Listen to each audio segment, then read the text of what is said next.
काही संसदीय पेच किंवा घटनात्मक पेच असं काही नाही आहे. ते मला वाटते स्वतंत्र भारताच्या इतिहासामध्ये बहुमत गमावल्यानंतर एखाद्या मुख्यमंत्र्याने अशा प्रकारचा दावा करणे की मी राजीनामा देणार नाही वगैरे, हे असं मी पहिल्यांदाच उदाहरण बघतो. कारण संसदीय लोकशाही भारताची जी आहे ती ब्रिटिश प्रथा, परंपरा, पार्लमेंटरी डेमोक्रेसी यावर आधारित आहे. आणि या पार्लमेंटरी सिस्टीम ऑफ गव्हर्नमेंटप्रमाणे एखाद्या पक्षाने किंवा मुख्यमंत्र्यांनी बहुमत गमावल्यानंतर त्याला राजीनामा द्यावाच लागतो. हे जरी घटनेमध्ये त्यामध्ये अशा तरतुदी आहे आर्टिकल 164 मध्ये की माननीय राज्यपाल हे मुख्यमंत्र्यांची नेमणूक करतात किंवा नियुक्ती करतात आणि मुख्यमंत्र्यांच्या सल्ल्याप्रमाणे इतर मंत्र्यांची ते नेमणूक करतात. याचाच अर्थ असा आहे की माननीय राज्यपालांना जर ममता बॅनर्जी ह्या माननीय मुख्यमंत्री होत्या आणि त्या दोन्ही मतदारसंघातून हरलेल्या आहेत आणि त्यांच्या पक्षालाही बहुमत नाही आहे, त्यामुळे माननीय राज्यपालांना हे संपूर्ण अधिकार आहे.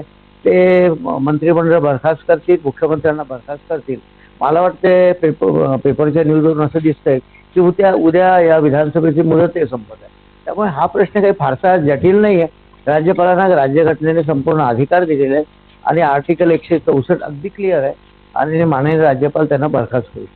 पश्चिम बंगालच्या मुख्यमंत्री ममता दीदी हे सतत पश्चिम बंगालमध्ये 15 वर्ष त्यांचा पक्ष राज्य करत होता. त्यामुळे पक्षाचा पराभव झाल्यानंतर त्याचा फटका एवढा मानसिकतेवरती होऊ शकतो याची मला कल्पनाच नव्हती.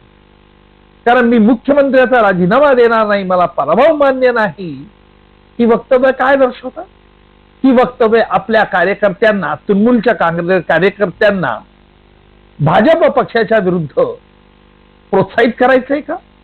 कायदा व सुव्यवस्था पश्चिम बंगालमधली बिघडायची आहे का? असे अनेक प्रश्न येतात.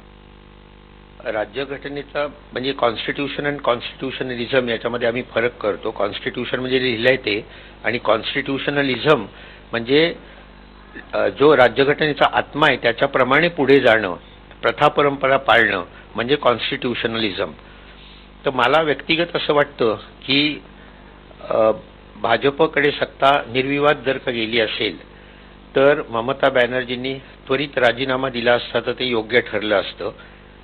परंतु त्याची दुसरी बाजू पण फार मोठी आहे आणि ती अशी आहे, म्हणजे हे मी फक्त लोकांच्या ज्ञानाकरता सांगतोय की घटनेप्रमाणे वागणं हे जसं ममता बॅनर्जींवर बंधनकारक आहे तसंच ते रुलिंग पार्टीवर पण बंधनकारक आहे.